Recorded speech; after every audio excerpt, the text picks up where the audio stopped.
Assalamualaikum warahmatullahi wabarakatuh.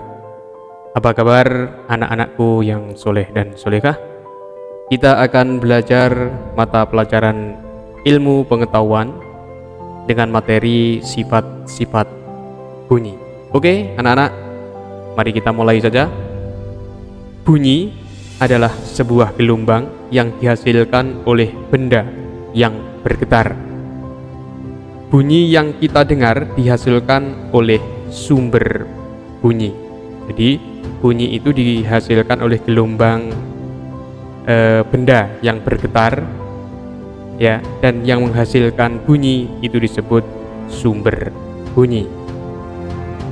Kita dapat mendengar bunyi dari alat musik yang kita mainkan karena alat musik tersebut bergetar.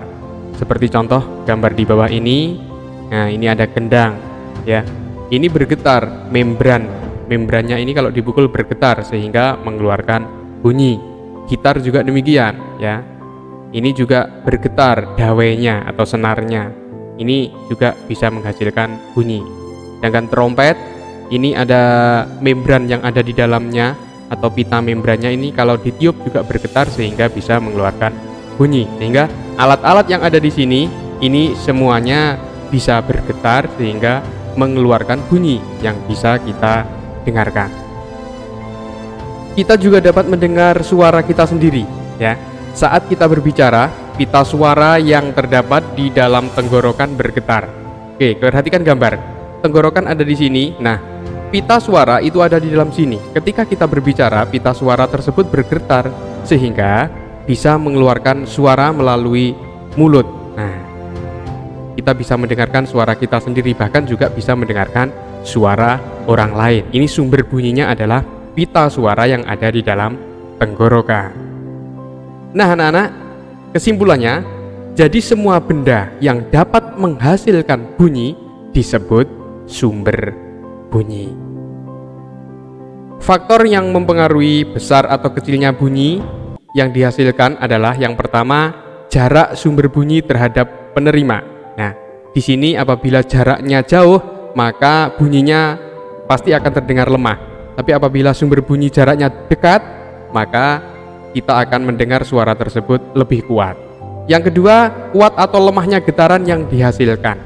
Nah, ketika kita mendengar gitar, nah, senar gitar atau dawai gitar itu kalau getarannya kuat, maka suaranya juga akan keras. Tapi apabila getarannya lemah, maka suaranya juga akan lemah.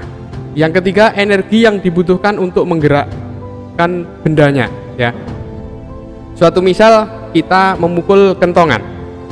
Kalau energi yang kita gunakan untuk memukul tersebut lemah, ya, atau dipukul dengan lemah, maka suaranya juga tidak akan keras, akan lemah. Tapi apabila kita memukulnya dengan energi yang kuat, maka suara yang dihasilkan oleh kentongan tersebut akan terdengar sangat keras atau sangat kuat. Dan yang keempat adalah jenis benda yang bergetar. Jadi jenis benda yang bergetar itu juga mempengaruhi besar kecilnya bunyi yang dihasilkan. Berikutnya anak-anak, sifat-sifat bunyi. Yang pertama, bunyi merambat melalui perantara. Nah, diperhatikan, bunyi merambat memerlukan media perantara berupa yang pertama zat padat, zat cair, dan yang ketiga zat gas.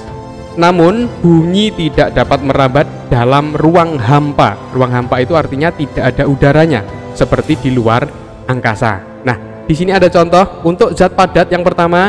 Nah, kita lihat gambar yang ada di sini. Anak yang sedang bermain telepon memakai benang. Nah, benang ini kan merupakan benda padat. Nah, ini anak yang laki-laki berbicara, merambat melalui benang, suaranya didengarkan oleh anak yang perempuan.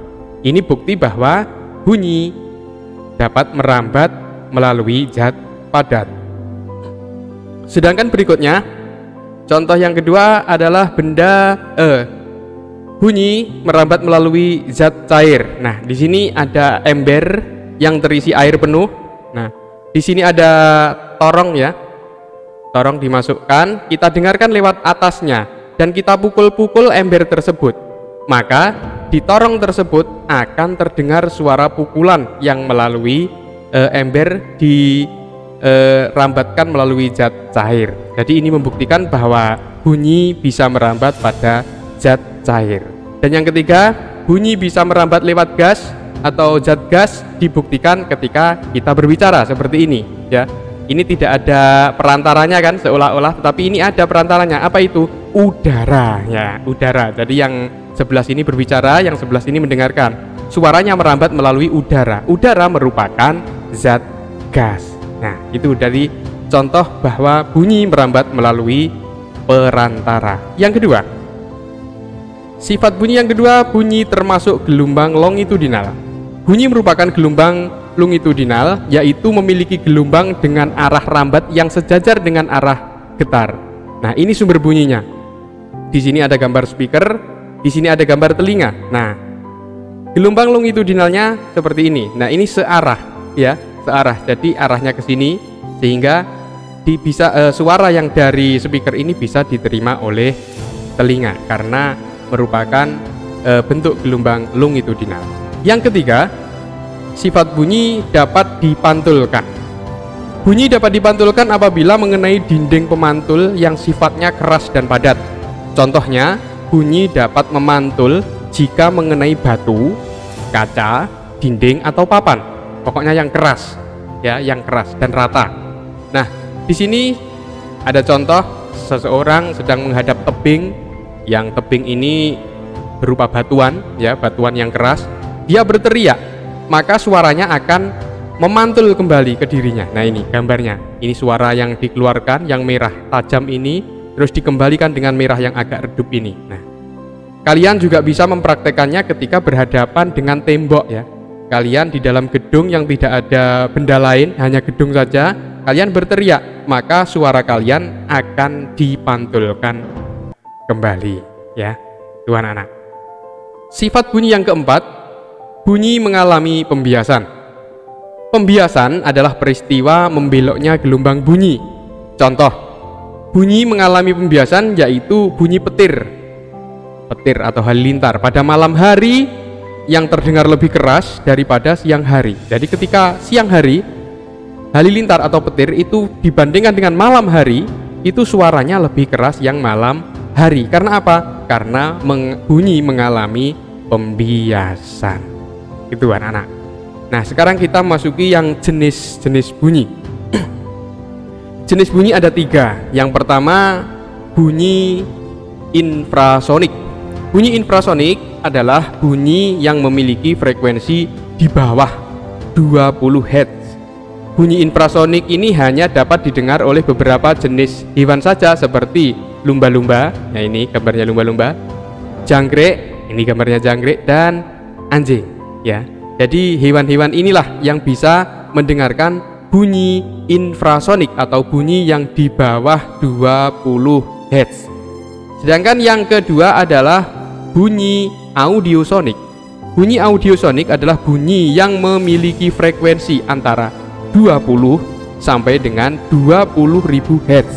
Ya, kalau tadi di bawah 20, ini antara 20 sampai dengan 20.000 Hz. Bunyi ini dapat didengar oleh manusia. Jadi yang kita dengar ini adalah jenis bunyi audiosonik. Yang ketiga, bunyi ultrasonik. Bunyi ultrasonik adalah bunyi yang memiliki frekuensi di atas 20.000 Hz. Nah, kalau tadi yang antara 20 sampai 20.000 Hz adalah audiosonik, yang ultrasonik adalah di atas 20.000 Hz. Bunyi ultrasonik hanya dapat didengar oleh beberapa jenis hewan seperti kelelawar, paus, tikus, dan kata. Ya, ini Bapak sajikan gambarnya ya, ini kelelawarnya, ini paus, ini tikus, dan kata. Oke anak-anak, sampai di sini dulu perjumpaan kita hari ini ya.